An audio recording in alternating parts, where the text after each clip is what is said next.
Hi, Jim Van Zant, one of the pastors here, Carlisle United Methodist Church, Sermon in 3 minutes. Thanks for tuning in.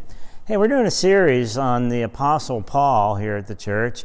Really interesting character, second only to Jesus in terms of influence of the faith, that's for sure, and the author of most of the New Testament. His impact on Christianity can never, ever be minimized. So it's good to take a look at this apostle of the church, the one who had so much influence in the faith that we share today.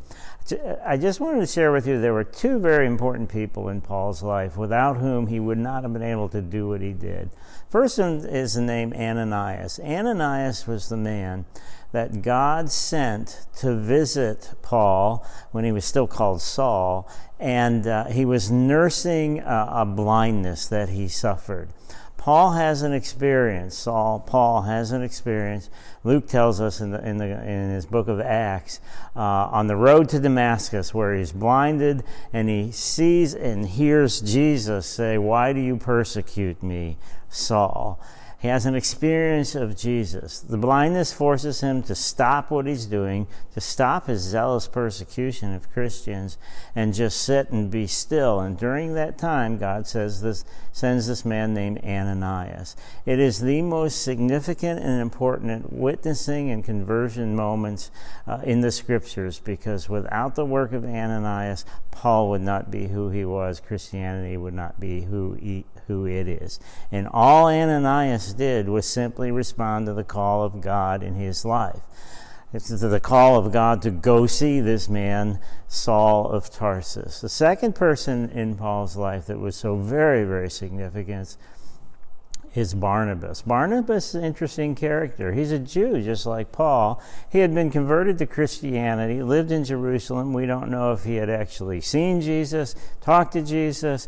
Or maybe he was in the crowd when Peter preaches that famous sermon at Pentecost and 3,000 are saved. But irregardless, he becomes very important to the early church in Jerusalem. He's given the nickname Barnabas, which means son of encouragement. That gives you an idea about his personality. He's one of those positive, uplifting guys. He's the one that's significant in Paul, because he is positive and uplifting and encouraging to Paul, but he also is the way Paul gains entrance into the church, because Peter and the disciples are very skeptical of Paul. They know of his history of persecution of Christians.